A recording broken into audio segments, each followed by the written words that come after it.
Hello student, welcome to biology by Neha Patel. Standard 11th બાયોલોજીમાં આપણે chapter number 19 ઉત્સર્ગ પેદાશો અને તેનો નિકાલ ભણી રહ્યા છીએ. આજનો લેક્ચર નંબર 8. આજના લેક્ચરમાં આપણે આ ચેપ્ટરની બહુ જ મહત્ત્વનો વેરી આઈએમપી એવો ટૉપિક ગાળણની સાંદ્રતાની ક્રિયાવિધિ સમજીશું. ટૉપિક સિમ્પલ છે, પણ અહીંયા ક્યાંથી ક્યાં નીકળે છે વસ્તુ, ક્યાં પ્રવેશે છે અને કેમ, બધા શબ્દો બહુ શાંતિથી સારી રીતે આ ટૉપિક સમજજો. બરાબર? ટૉપિક એકદમ નાનો છે, એટલે જ મેં તમને અગાઉ થોડું આશ્રુતિની પ્રક્રિયા, મજ્જકાંતરાલ્ય પ્રવાહી શું છે, કયા ઘટકનું ક્યાંથી ક્યાં વહન થાય છે, હેન્લેના પાસમાંથી પાણી બહાર નીકળે છે એટલે કઈ રીતે ગાળણ સાંદ્ર બને છે, એ બધા ટૉપિક અગાઉ થોડાક સમજાવી દીધેલા છે. બરાબર? ફરી એ જરૂર લાગે બધું જ રિપીટ કરીએ છીએ, પણ તમને અહીંયા આ વસ્તુ થોડુંક ધ્યાનમાં હોય તો સારી રીતે આ ટૉપિક સમજી શકાશે. ચલો, તો આપણે આ ટૉપિક ભણવાની શરૂઆત કરીએ. બહુ જ ધ્યાનથી આ ટૉપિક સાંભળશો. ચલો, આપણે ગાળણની સાંદ્રતાની ક્રિયાવિધિ એ ટૉપિક ભણી રહ્યા છીએ. અને તમે જ્યારે પણ આ ટૉપિક હું તમને અહીંયા સમજાવી રહી છું, સાથે સાથે તમારી ટેક્સ્ટ બુક પણ રાખજો. ટેક્સ્ટ બુકના દરેકે પોઈન્ટ અહીંયા હું જે રીતે બોર્ડમાં સમજાવીએ છીએ એવી જ રીતે હું તમને આપણે અહીંયા નોટબુકમાં વિડીયોમાં સમજતા રહીશું. ફર્સ્ટ સેન્ટેન્સ તમને એમ કહે છે એ જુઓ કે સસ્તનનું, જે સસ્તન વર્ગનું પ્રાણી એટલે મનુષ્ય પણ સસ્તન વર્ગના પ્રાણીઓમાં આવે છે, તો એમાં હંમેશા એના મૂત્રપિંડ એ રીતે કાર્યરત હોય કે સાંદ્ર મૂત્ર ઉત્પાદિત કરવાની ક્ષમતા ધરાવતા હોય. પહેલાં તો અહીંયા પણ એમ શીખ્યું કે સસ્તનોમાં સાંદ્ર મૂત્ર ઉત્પાદન કરવાની ક્ષમતા હોય. બરાબર? તો આ સાંદ્ર મૂત્રનો મતલબ શું? કે જે ગાળણ જે ઘડાયું છે હેન્લેના પાસમાંથી, રુધિર કેશિકા ગુચ્છમાંથી જે બોમેનની કોથળીમાં ગાળણ આવ્યું છે, એ છેક સંગ્રહણ નલિકાથી બહાર નીકળી અને જ્યારે મૂત્રપિંડ નિવાપમાં આવશે ત્યાં સુધીમાં ઘણું બધું સાંદ્ર થઈ જશે. તો એનો મતલબ કે આપણે ગાળણ કઈ રીતે સાંદ્ર બને છે એની ક્રિયાવિધિ સમજવાની છે. તો જુઓ, અહીંયા તમને એમ કહે છે કે આ કાર્ય માટે બે ઘટકો મહત્ત્વનો ભાગ ભજવે. એક હેન્લેનો પાસ અને બીજો એ વાસા રેક્ટા. હેન્લેનો પાસ આપણને ખબર છે કે પીસીટી પછીની જે નલિકા હેરપિન આકારની અથવા યુ આકારની જે બને છે, જેમાં અવરોહી ભાગ અને આરોહી ભાગ હોય છે, જેને હેન્લેનો પાસ કહેવાય. વાસા રેક્ટા શું છે?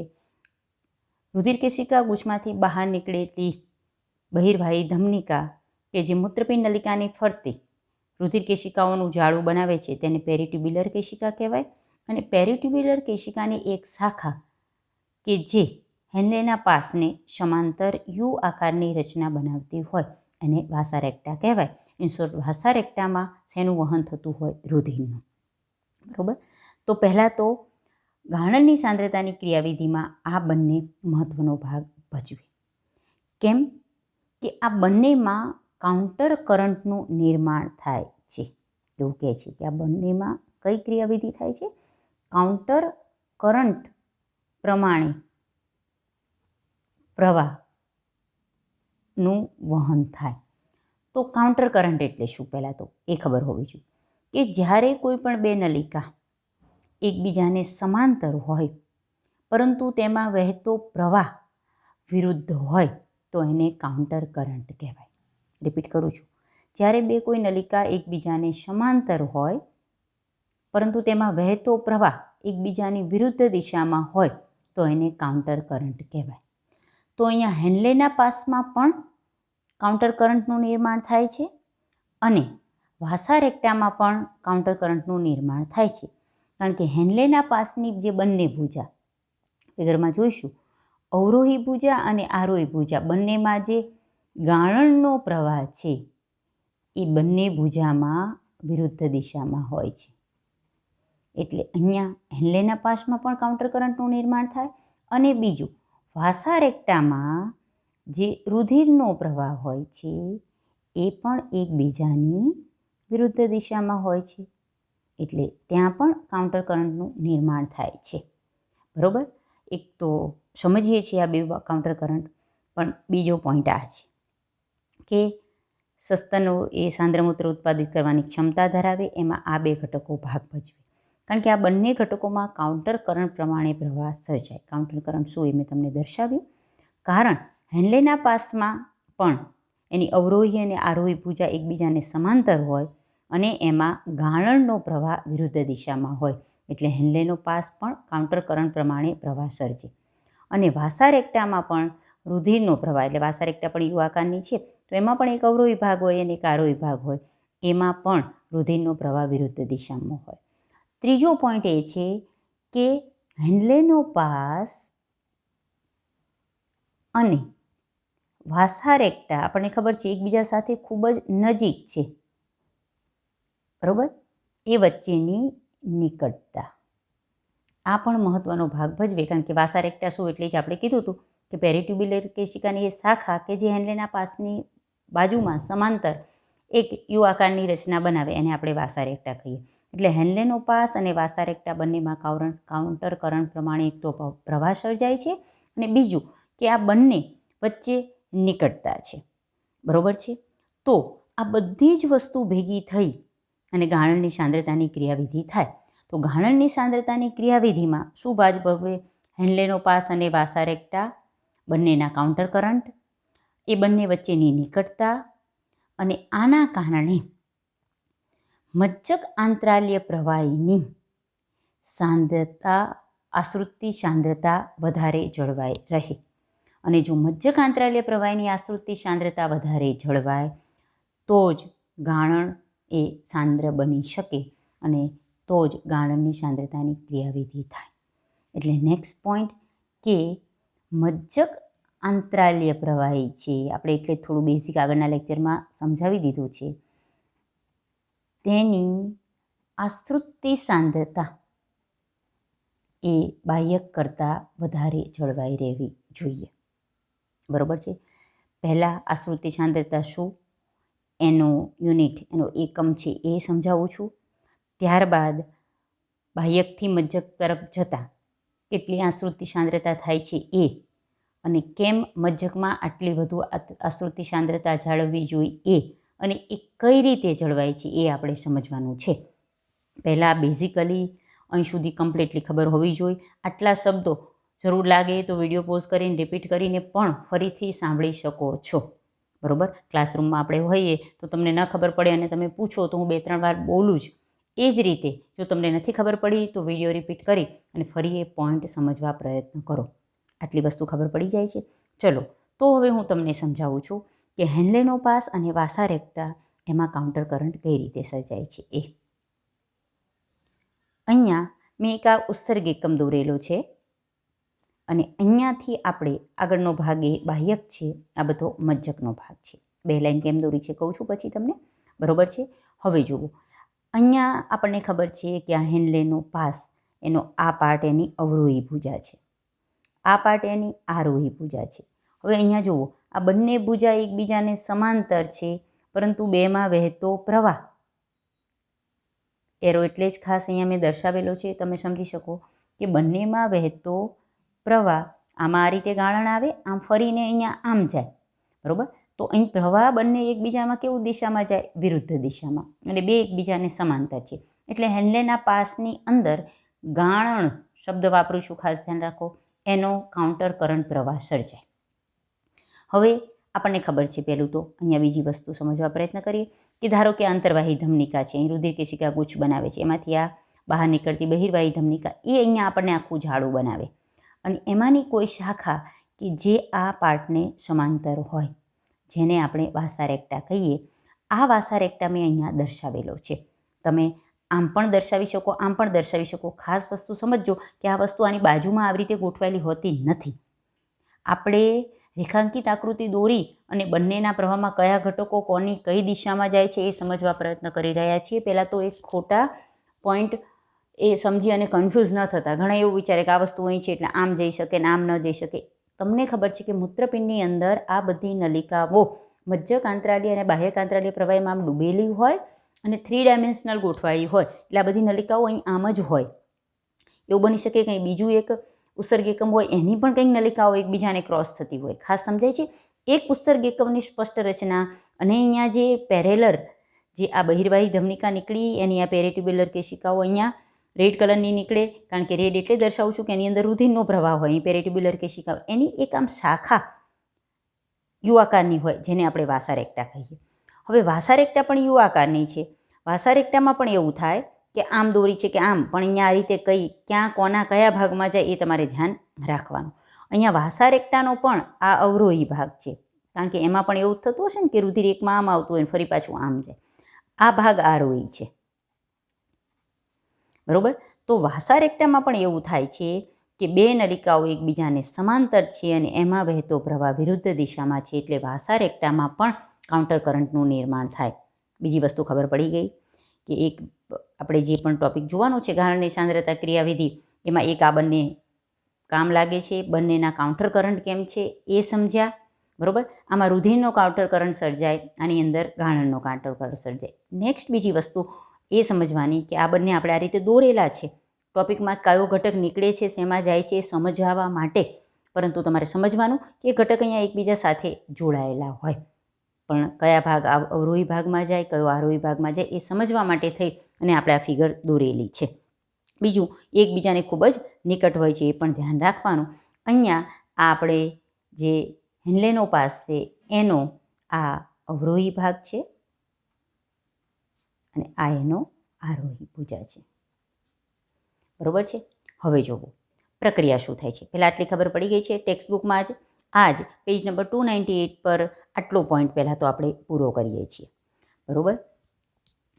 હવે તમને એમ કીધું છે કે હેન્લેનો પાસ વાસા રેક્ટા વચ્ચેની નિકટતા તથા એના જે કાઉન્ટર કરંટ છે એ મજ્જક આંતરાલ્ય પ્રવાહીની, મજ્જક આંતરાલ્ય પ્રવાહી ક્યાં છે? અહીંયા. આજે બધું ડોટેડ દર્શાવું છું. એ મજ્જક આંતરાલ્ય પ્રવાહી છે. એની વધતી આશ્રુતિ સાંદ્રતાને વિશિષ્ટ પ્રકારે જાળવી રાખે. પહેલાં તો વધતી કેમ છે, બરાબર. તમે કોઈ પણ દિશામાં દર્શાવી શકો. અહીંયા જુઓ કે એની જે આશ્રુતિ સાંદ્રતા છે એ આશ્રુતિ સાંદ્રતાનો એકમ પછી સમજાવું છું કેટલી છે એ પહેલાં અહીંયા સમજી લઈએ. તો અહીંયા ઉપરના ભાગે 300 મોલ લિટર ઇન્વર્સ અથવા મોલ પ્રતિ લિટર દર્શાવી શકો. અહીંયા આવતા એ વસ્તુ 600 મોલ લિટર ઇન્વર્સ, મિલી ઓસ્મો લિટર ઇન્વર્સ એમ છે, મિલી ઓસ્મો લિટર ઇન્વર્સ, બરાબર. અહીંયા જતાં એ 900 જેટલી થાય છે અને નીચે જતાં 1200 જેટલી થઈ જાય છે, જે કાતળિયાનો ભાગ આવે. અહીંયા મોસ્મોલ લિટર ઇન્વર્સ, મિલી ઓસ્મોલ લિટર ઇન્વર્સ એવું છે. આ એમ ફોર મિલી, આ ઓસ્મોલ છે. જેમ મોલારિટીમાં મોલ હોય એમ આ ઓસ્મોલારિટી છે. આશ્રુતિ સાંદ્રતા એટલે ઓસ્મોલારિટી છે, એટલે ઓસ્મોલ શબ્દ છે. લિટર ઇન્વર્સ એટલે કે 1 લિટર સમજાય છે. જે અહીંયા આંતરાલ્ય પ્રવાહી કે દ્રાવણ હોય એમાં કેટલા 1200 મિલી. ઓસ્મોલ એટલે કોના? સોલ્યુટ, જે આયન છે NaCl અને યુરિયા, એનું પ્રમાણ અહીંયા આ રીતે વધતું જાય. આશ્રુતિ સાંદ્રતા અહીંથી 300 થી 1200 થતી જાય. આ આંકડો MCQમાં પણ, બોર્ડમાં અને નીટમાં પણ પૂછાયેલો છે, બરાબર છે. કે જે બાહ્યક આંતરાલ્ય પ્રવાહીની આશ્રુતિ સાંદ્રતા 300 મિલી ઓસ્મોલ લિટર ઇન્વર્સથી વધી અને છેક હેન્લેના પાસના તળિયાના ભાગ સુધી જતા અથવા સંગ્રહ નલિકાના નીચેના ભાગ સુધી જતા મજ્જક આંતરાલ્ય પ્રવાહીમાં એ આશ્રુતિ સાંદ્રતા 1200 મિલી ઓસ્મોલ લિટર ઇન્વર્સ થાય છે. અહીંયા આ ઓસ્મોલ છે, ધીસ ઇઝ એલ, આમ લીટી નથી. ટેક્સ્ટબુકમાં કંઈ લખવાની ભૂલ હોય તો જોઈ લેજો. તમારી જે ફિગર છે એમાં કમ્પ્લીટલી એમ ફોર મિલી, આને કહેવાય ઓસ્મોલ, ઓસ્મોલારિટી, જેમ મોલ કહીએ, બરાબર.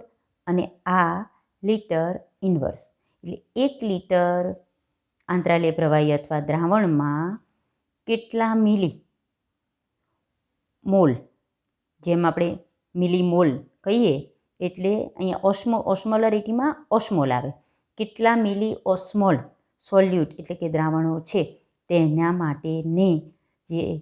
માટેનું જે પ્રમાણ છે એને ઓસ્મોલારિટી એટલે કે ગુજરાતીમાં જેને આશ્રુતિ સાંદ્રતા કહેવાય. સમજાય છે?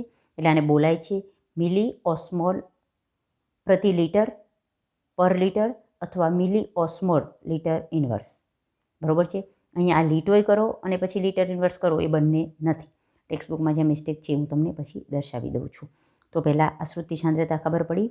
તમને એમ કહે છે કે બાહ્યકમાં જે 300 છે એ વધીને અહીંયા 1200 સુધી થઈ જાય, એ જાળવવામાં કોણ મદદરૂપ થાય? તો આ વસ્તુ હેન્લેનો પાસ, વાસા રેક્ટા, એમના કાઉન્ટર કરંટ અને એમની બે વચ્ચેની નિકટતા એ આ 300 જે બાહ્યકમાં 300 મિલી ઓસ્મોલ જે બાહ્યકમાં આશ્રુતિ સાંદ્રતા છે એ વધી અને જે મજ્જક આંતરાલીય પ્રવાહીમાં 1200 થઈ જાય છે. આ આશ્રુતિ સાંદ્રતા અહીંયા 1200 જાળવી રાખવા માટે આ ઘટકો મહત્ત્વના છે.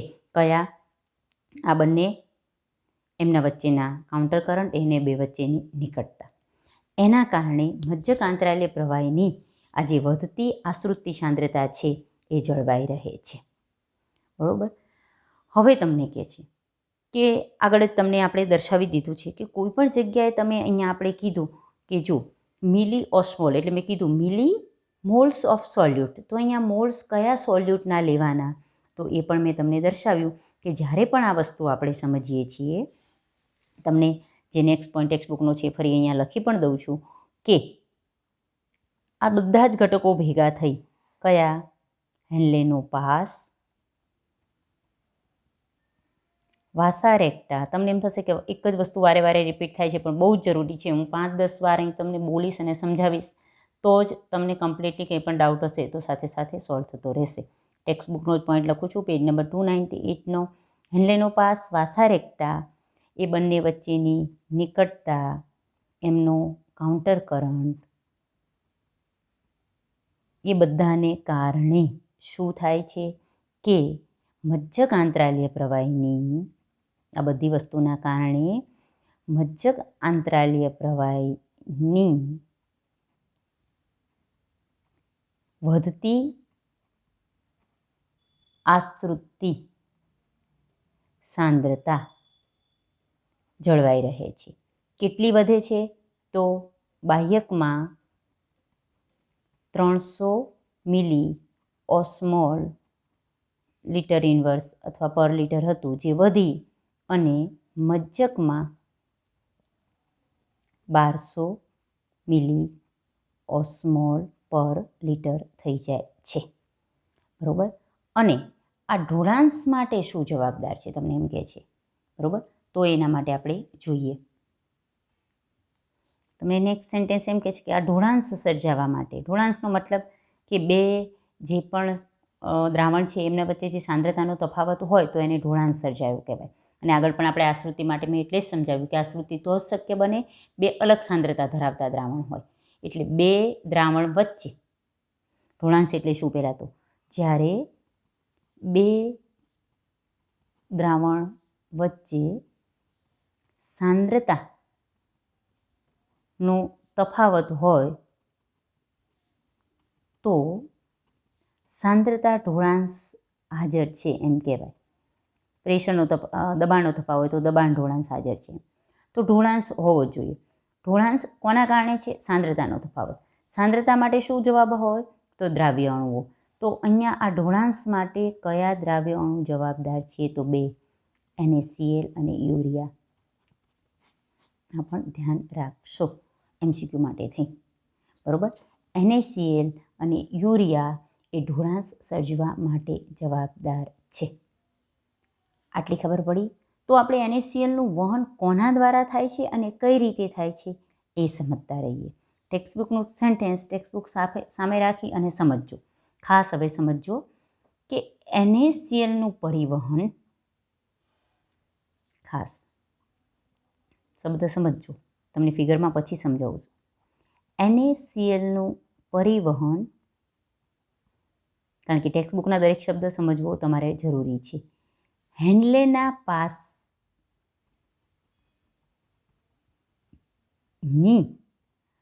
આરોહી ભુજા દ્વારા થાય છે. બરાબર. NaClનું પરિવહન આપણે એમ કહીએ કે દ્રાવ્ય અણુ NaCl અને યુરિયા એના માટે જવાબદાર છે. સૌપ્રથમ NaCl વિશે વાત કરીએ, પછી યુરિયાની વાત કરીએ. ઇનશોર્ટ આ દ્રાવ્ય અણુ છે.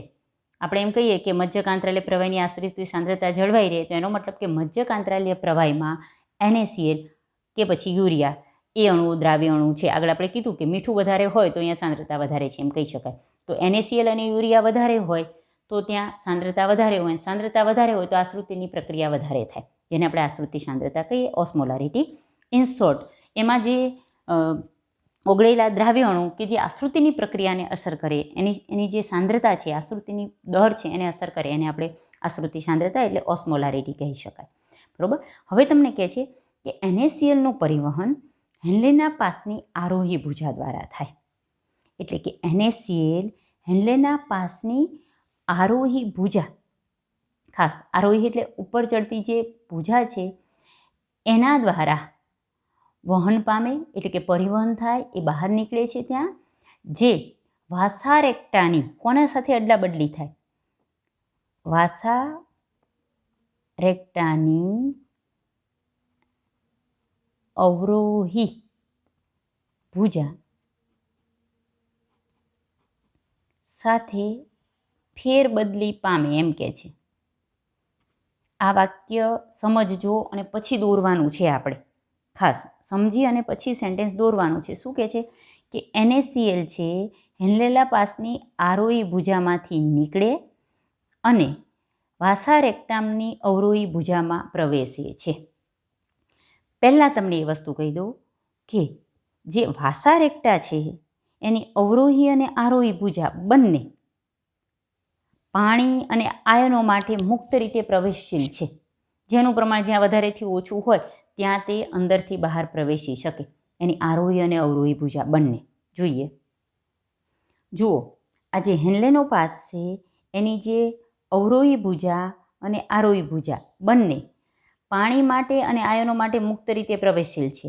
જ્યારે આ વાસારેક્ટા છે એની અવરોહી અને આરોહી ભુજા એ પાણી અને આયનો માટે મુક્ત રીતે પ્રવેશશીલ છે. જ્યારે અહીંયા આપણને ખબર છે આ શું છે? હેન્લેનો પાસ, કે જેમાં અવરોહી ભાગ અહીં પાણી પ્રવેશી શકે, પાણી પ્રવેશશીલ છે, આયનો માટે નથી. આ ભાગ આયનો માટે પ્રવેશશીલ છે, પાણી માટે નથી. ખાસ ખબર પડી? હવે જુઓ શું કહે છે. આપણું જે વાક્ય હતું, જે લખ્યું હતું એ કે NaClનું પરિવહન, અથવા તમે ટેક્સ્ટ બુકમાં પણ આ વાક્ય પેજ નંબર 299 પર જુઓ. બરાબર. Line number 3. NaClનું પરિવહન હેન્લેના પાસની આરોહી ભુજા દ્વારા થાય. આપણને ખબર છે કે અહીંયા પણ NaCl હોય છે, અહીંયા પણ NaCl, આખામાં NaCl અહીંથી પસાર થતું હોય.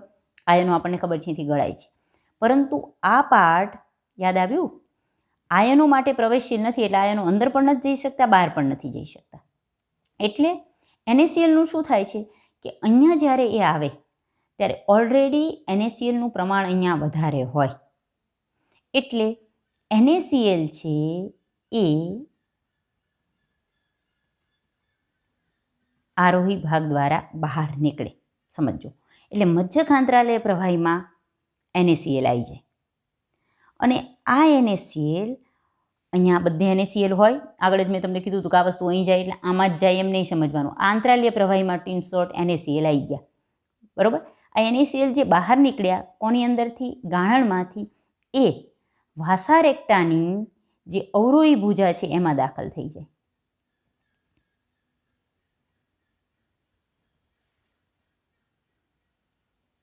વાસારેક્ટાની અવરોહી ભુજા સાથે ફેરબદલી પામે. બરાબર. હવે જુઓ, વાસારેક્ટાની અવરોહી ભુજામાં આવ્યું એનો મતલબ કે એ ઘટક વહન પામી અને ફરી પાછું ક્યાં જાય? આમ આગળ જઈ શકે. અહીંયા જેવું આગળ જવા જાય ત્યારે ફરી પાછું એ આ ભાગમાંથી નીકળી જાય. અહીંથી નીકળે. બરાબર છે? સમજાય છે? એ રીતે શું થઈ રાખે કે સતત NaCl છે એ અહીંયા આ રીતે આમ જળવાઈ જ રહે. NaCl અહીંથી બહાર નીકળે છે, આમાં જુઓ અંદર જાય છે, બરોબર છે. અહીંયા અંદર ગયો છે, અવરોહી ભુજા છે, અહીંથી વહન પામે NaCl, અહીંયા આવે ત્યાં પાછો બહાર નીકળે છે. શું થાય? કાઉન્ટર કરંટને કારણે સતત મજ્જકાંતરાળા પ્રવાહીમાં NaClનું પ્રમાણ જળવાઈ રહે. બીજું, અહીંયા પણ NaCl બહાર નીકળે છે, તો એના કારણે આટલા પાર્ટમાં સતત NaClનું પ્રમાણ વધારે રહે છે. લોજિક સમજાયું પહેલાં તો? અહીંયા NaCl બહાર નીકળ્યો એનો મતલબ કે NaClનું પ્રમાણ ઘણું વધારે છે. ક્યાંથી નીકળ્યો જે શબ્દ હતો એ જ કહું છું. હેનલેના પાસના આરોહી ભાગમાં, કારણ કે આરોહી ભાગમાંથી જ નીકળી શકે, આ ભાગમાં નીકળી નથી શકતો. હેનલેના પાસના આરોહી ભાગમાંથી સોડિયમ ક્લોરાઇડ બહાર નીકળ્યો, એટલે મજ્જકાંતરાળય પ્રવાહીમાં સોડિયમ ક્લોરાઇડ છે, બરોબર. એ પાછો, અને આ તો મેં તમને કીધું જ કે વાસારેક્ટાની દિવાલમાં આરોહી અવરોહી બધા ભાગો પાણી અને આયનો માટે પ્રવેશેલ છે. અહીંયા NaCl ઘણો બધો છે, સમજાય છે? તો અહીંયા આ NaCl છે એ અહીં ઘણો બધો NaCl છે, તો એમાંથી NaCl અહીં બહાર નીકળ્યો અને અહીં સતત 1200 મોસ્મોલ છે, પણ એટલું બધું પણ ના થાય કે નકરા સોડિયમ ક્લોરાઇડ અહીંયા વહન પામી રાખે, પણ ત્યાં રહેવા જોઈએ, ત્યાંથી બહાર ન નીકળી જવા જોઈએ. જો અહીંથી બહાર ન નીકળ્યા હોત તો શું થાત કે આના દ્વારા એ શરીરની બહાર ત્યાગ થઈ જાત. સમજો, અહીંયા છે પણ અહીંથી આની અંદર પ્રવેશે. કઈ ભાગમાં પ્રવેશ્યો? વાસારેક્ટામાં જે રુધિર છે એના અવરોહી ભાગમાં પ્રવેશ્યો. જુઓ, અહીંયા અંદર પ્રવેશ્યો, પણ અહીંયા આવે ત્યાં પાછો અહીં બહાર નીકળી જાય. અહીં બહાર નીકળ્યો, અહીંયાથી પણ બહાર નીકળ્યો, એટલે અહીંયા પ્રમાણ વધારે છે, પણ પાછો અવરોહી ભાગમાં પ્રવેશે, અહીંયા આમ નીકળી જાય. એટલે શું થાય? તો અહીંયા સતત નીચે આવતા સુધીમાં અહીંયા 1200 મિલીઓસ્મોલ પ્રતિ લિટર ઇન્વર્સ એટલી સાંદ્રતા જળવાઈ રહે. સોડિયમ ક્લોરાઇડ આ રીતે કાર્ય કરે, બરોબર. આ સોડિયમ ક્લોરાઇડની વાત થઈ, ખબર પડે છે? ફરી એકવાર રિપીટ કરું છું, પહેલાં આનું સમજો. અહીંથી સોડિયમ ક્લોરાઇડ, આપણે ઇન શોર્ટ આની સાંદ્રતા જાળવવા માટે અહીંયા NaCl અને યુરિયા વધારે હોવો જોઈએ, તો જ આની સાંદ્રતા વધારે જળવાઈ રહે. સાંદ્રતા કેમ વધારે જળવાઈ રહે? આપણે ગાળણને સાંદ્ર બનાવવું છે એટલે એ પછી જોઈએ. પરંતુ મજ્જકાંતરાલ્ય પ્રવાહીની સાંદ્રતા જળવાઈ રહેવી જોઈએ, અને એના માટે 2 ઘટક જવાબદાર છે, NaCl અને યુરિયા. જેટલું NaCl અને યુરિયા દ્રાવણમાં વધારે, આગળ જ મેં કીધું એમ, ત્યાં વધુ સાંદ્રતા જળવાય. પહેલાં તો એટલું જ સમજો. પછી શું થશે, કેવી રીતે ગાળણ સાંદ્ર થશે પછી સમજીએ. સમજાય છે? મજ્જકાંતરાલ્ય પ્રવાહીની સાંદ્રતા જાળવવા માટે NaCl અને યુરિયા જવાબદાર છે. હવે અહીં જે ઘટક આવ્યો છે, આપણને અહીંયા NaClનું પ્રમાણ વધારે જોઈએ, પણ આ દિવાલ તો NaClને અંદર બહાર જવા નથી દેતી, એટલે અહીં આવશે તો NaCl બહાર નીકળી જશે. કારણ કે અહીં પાણી બહાર નીકળ્યું એટલે ઓલરેડી દ્રાવણ વધુ સાંદ્ર હોય, એટલે અહીંયા આવે તો NaCl બહાર નીકળી જાય. અહીં જેવો NaCl બહાર નીકળે છે, બરોબર છે, એ NaCl અથવા અહીંયા જે પણ NaCl હાજર છે એ પાછો અવરોહી ભાગમાં જાય. એટલે કોના? વાસારેક્ટાની અવરોહી ભાગમાં. વાસારેક્ટાનું વહન આમ છે, એટલે શું થાય કે આમ બાહ્યકમાં જતું રહે એ પહેલાં પાછું NaCl અહીં નીકળી જાય. એટલે સતત અહીંયા NaCl અહીંયા આમ અંદર પ્રવેશે, બહાર નીકળે, બરાબર. અહીંથી પણ બહાર નીકળે, અહીંયા અંદર પ્રવેશે, પાછું આમાં જાય, ફરી બહાર નીકળે. એટલે સતત આની અંદર કોનું પ્રમાણ જળવાઈ રહે? જુઓ, NaClનું પ્રમાણ જળવાઈ રહે. NaClનું પ્રમાણ વધારે એટલે મજ્જકાંતરાલ્ય પ્રવાહીની સાંદ્રતા વધારે થાય. એક વસ્તુ ખબર પડી. બીજો પોઈન્ટ હવે તમને કહે છે એ સમજીએ. જો તમને આજે પોઈન્ટ કીધો, આરોહી ભુજા દ્વારા બહાર નીકળે, વાસારેક્ટાની અવરોહી ભુજા સાથે ફેરબદલી પામે. એટલે હેનલેના પાસની આરોહી ભુજામાંથી નીકળ્યું એ વાસારેક્ટાની અવરોહી ભુજામાં ગયું. પાછું શું કહે છે એ જુઓ કે NaCl માટે બીજું જે એક વાક્ય બાકી કીધું છે, આંતરાલ્ય પ્રવાહીને, એટલે કે મજ્જકાંતરાલ્ય પ્રવાહી છે એને વાસારેક્ટાની જે આરોહી ભુજા છે એના દ્વારા પાછું મળે. સમજો, એટલે હેનલેના પાસમાંથી આરોહી ભુજામાંથી નીકળ્યું, આંતરાલ્ય પ્રવાહીમાં હતું, પણ પાછા વાસારેક્ટાની અવરોહી ભુજામાં ગયું, પણ પાછું બહાર નીકળીને આંતરાલ્ય પ્રવાહીમાં આવી જાય. કોના દ્વારા? વાસારેક્ટમની આરોહી ભુજા દ્વારા. શબ્દ સમજાયો? આ 3 આ જે બોલ્યા છીએ, અહીં જે લખેલું છે તમે ફિગરમાં લાઇન આઉટ કરીને જોઈ લો એટલે ખબર પડી જાય. જો હજુ તમને એકવાર અહીંયા દર્શાવી દઉં છું, જોવું હોય તો. આ જે વાક્ય છે એ જ અહીં તમારી સામે સમજાવતી રહું. પહેલું વાક્ય, હેનલેના પાસની આરોહી ભુજા દ્વારા NaClનું પરિવહન થાય.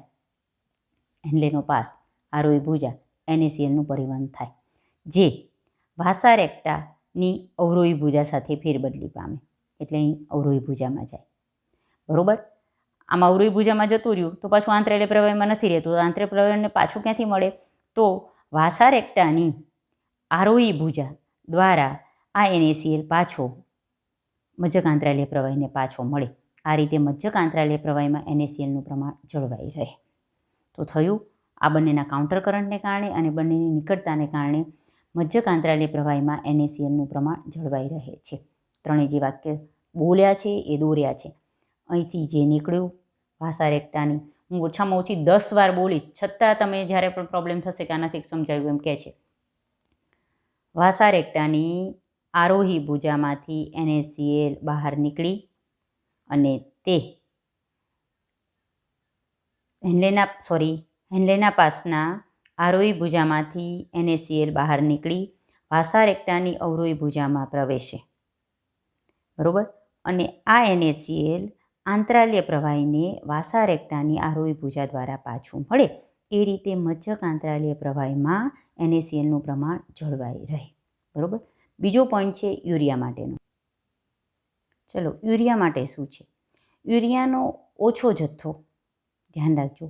હેન્લેના પાસના પાતળા આરોહી ભાગ, આગળ જ વાત કરી કે હેન્લેના પાસનો શરૂઆતનો ભાગ આરોહી ભાગમાં થોડોક પાતળો ભાગ છે. તો હેન્લેના પાસના જે પાતળા આરોહી ભાગમાં દાખલ થાય યુરિયાનો જથ્થો, બરાબર, જે સંગ્રહણ નલિકા દ્વારા પાછો આંતરાલીય પ્રવાહમાં પરિવહન પામે. જોઈએ. ચલો, યુરિયાનો જથ્થો આ શરૂઆતમાં થોડો અહીં પાતળો હોય છે ને પછી આ પહોળો ભાગ થાય છે. બરાબર. તો એનો જે આરોહી ભાગ છે, એનો શરૂઆતનો પાતળો આરોહી ભાગ, એમાં યુરિયાનો જથ્થો દાખલ થાય થોડો, પણ એ જ્યારે અહીંથી આમ વહન પામે, અહીંથી બહાર નીકળે તો સંગ્રહણ નલિકા દ્વારા ફરી પાછો થોડો યુરિયાનો જથ્થો આંતરાલીય પ્રવાહીને મળી જાય. એટલે આંતરાલીય પ્રવાહીમાં અહીં જાય તો ખરો જ, પણ અહીંયા ચેકિંગ થાય કે જરૂર લાગે તો પાછો થોડો યુરિયાનો જથ્થો અહીંયા પાછો, એટલે અહીંયા એ રીતે પણ યુરિયા જળવાઈ રહે. એટલે બે ઘટક NaCl અને યુરિયા મજ્જક આંતરાલીય પ્રવાહીમાં જળવાઈ રહે. રિપીટ કરું છું. હેન્લેના પાસના પાતળા આરોહી ભાગમાં યુરિયાનો થોડો ઓછો જથ્થો દાખલ થાય છે, જે અહીંયાથી સંગ્રહણ નલિકા દ્વારા પાછો આંતરાલીય પ્રવાહીમાં પરિવહન પામે છે. એટલે NaCl પણ આ રીતે જળવાઈ રહે. NaCl અહીંથી નીકળ્યો, આમાં ગયો, પાછો આના દ્વારા અહીં પાછો આવી ગયો. યુરિયા આમાં ગયો, અહીંથી પરિવહન પામી અને પાછો આવી ગયો. ઇન શોર્ટ, આટલા ભાગમાં NaCl અને યુરિયાનું પ્રમાણ વધારે જળવાઈ રહે છે. એટલે મજ્જક આંતરાલીય પ્રવાહીની સાંદ્રતા માટે જવાબદાર બે દ્રાવ્ય અણુ NaCl અને યુરિયાનું પ્રમાણ અહીંયા વધારે જળવાઈ રહેતું હોવાથી એની સાંદ્રતા પણ વધુ જળવાઈ રહે છે. જુઓ, આગળ પેજ નંબર 300 પર જઈએ કે પહેલાં તમને 299 પર કહ્યું છે કે આ બંને કાઉન્ટર ક્રિયાવિધિ દ્વારા મજ્જક આંતરાલીય પ્રવાહીમાં, પેજ નંબર 300 પર આવો, મજ્જક આંતરાલીય પ્રવાહીમાં સાંદ્રતા ઢોળાંશને જાળવવામાં મદદરૂપ થાય. બરાબર. તો મજ્જક આંતરાલીય પ્રવાહીમાં સાંદ્રતા જળવાઈ રહે. આવા આંતરાલીય પ્રવાહી ઢોળાંશની હાજરી બીજું એક કારણ સંગ્રહણ નલિકા દ્વારા પાણીના સરળ અવશોષણમાં મદદ કરે. આપણો મેઇન પોઈન્ટ હતો એ આવે કે આ બધું થવાથી થાય શું? આ બધા જ વસ્તુ થવાથી મજ્જક આંતરાલીય પ્રવાહીની સાંદ્રતા વધુ જળવાઈ રહી.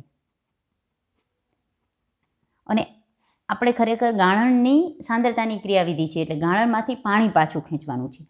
તો આ રીતે મજ્જક આંતરાલીય પ્રવાહીની સાંદ્રતા વધુ જળવાઈ રહેતી હોવાથી ઢોળાંશનું નિર્માણ થાય. કોના બેની વચ્ચે? મજ્જક આંતરાલીય પ્રવાહી અને સંગ્રહણ નલિકામાંથી પસાર થતા ગાળણ વચ્ચે. તો સંગ્રહણ નલિકામાં દ્રાવણ મંદ હોય, અહીંયા મજ્જક આંતરાલીય પ્રવાહીની સાંદ્રતા વધુ છે એટલે દ્રાવણ વધુ સાંદ્ર હોય, અથવા આને અધિસાંદ્ર દ્રાવણ કહી શકાય અને આને અધોસાંદ્ર દ્રાવણ. આ શું ક્યાંની કહું છું? મજ્જક આંતરાલીય પ્રવાહીની. આ સંગ્રહણ નલિકા. પાણી આપણને ખબર છે આશ્રુતિની પ્રક્રિયા એટલે જ સમજાવી દીધી છે. અધો સાંદ્રથી અધિ તરફ, મંદથી આના તરફ. એટલે સંગ્રહણ નલિકામાં જે ગાણણ છે એમાંથી આશ્રુતિની પ્રક્રિયા દ્વારા પાણી બહાર ખેંચી શકાય અને જેના કારણે સાંદ્ર મૂત્રનો ત્યાગ થઈ શકે. બરાબર. આને કારણે ગાળણ વધુ સાંદ્ર બને અને માનવ મૂત્રપિંડ એ શરૂઆતનું જે ગાળણ એટલે કે જે રુધિર કેશિકા ગુચ્છમાં જે ગાળણ આવ્યું એના સાપેક્ષે લગભગ 4 ગણું વધુ સાંદ્ર મૂત્રનો ત્યાગ કરે. બરાબર. પોઈન્ટ સમજીએ. જુઓ, આપણે શું કહ્યું કે આ મજ્જકાંતરાલય પ્રવાહીની સાંદ્રતા વધુ છે. હવે આપણે જે મેં આશ્રુતિવાળો લાસ્ટ લેક્ચરમાં તમને સમજાવ્યું એ પોઈન્ટ આપી દો. અહીંયા એક મજ્જકાંતરાલય પ્રવાહી નામનું દ્રાવણ છે. બરાબર છે. આમાંથી જે દ્રાવણ વહે છે એ ગાળણ છે. મૂત્ર જ અહીંયા સુધી જે સંગ્રહ નલિકામાં જશે પછી એને આપણે મૂત્ર જ કહેવું પડશે. ખાસું એવું મૂત્રનું નિર્માણ થઈ જ ગયું છે. મૂત્ર પણ કહી શકો, ગાળણ પણ કહી શકો. જુઓ, આ બે દ્રાવણ વચ્ચે અર્ધપ્રવેશશીલ પટલ. અહીં યુરિયા અને સોડિયમ ક્લોરાઇડને કારણે સાંદ્રતા ખૂબ જ વધારે રહે આના કરતાં. એટલે પાણીનો ઘણો બધો જથ્થો આ ભાગમાંથી બહાર લઈ શકાય. બરાબર. રીઝન કે પાણી આ રીતે અહીંયા બહાર નીકળતું હોવાથી આ જે ગાળણ છે એ વધુ સાંદ્ર થાય. કેટલું સાંદ્ર? જુઓ, અહીંથી જે રુધિર કેશિકા કોષમાંથી ગાળણ આવ્યું તો આપણને ખબર છે સૌથી પહેલાં તો જે પીસીટી છે એમાંથી 2/3 જેટલું પાણી પુનઃ શોષણ પામી છે. પાછું અહીંયા આવે છે તો અહીંયા પાણી બહાર નીકળે છે. બરાબર છે. અહીંયા આ વહન પામે, અહીંયા જ્યારે આવે તો જરૂર લાગે તો અહીંયાથી પણ પાણી બહાર નીકળી જાય. એટલે જે પણ આપણે એમ કીધું કે એકચ્યુઅલી અહીંનો GFR ગણો તો બધા ઉત્સર્ગ એકમ થઈ અને 180 લીટર પ્રતિ દિવસ થાય છે, પણ જ્યારે અહીંથી આવતા ટોટલ ગણો તો 1.5 લીટર થઈ જાય, કારણ કે ઘણું બધું પાણી બહાર કાઢી દેવામાં આવે. હવે એક બીજો પ્રશ્ન અહીંયા તમને થાય. ઇન શોર્ટ પહેલાં તો અહીં જ સમજાવી દો કે પાણી બહાર નીકળી ગયું તો એના કારણે અહીંયા કરતાં અહીં જે ગળાયું હતું એના કરતાં અહીંયા જે નિર્માણ પામે એ 4 ગણું વધુ સાંદ્ર હોય, કારણ કે પાણી બહાર નીકળી ગયું છે.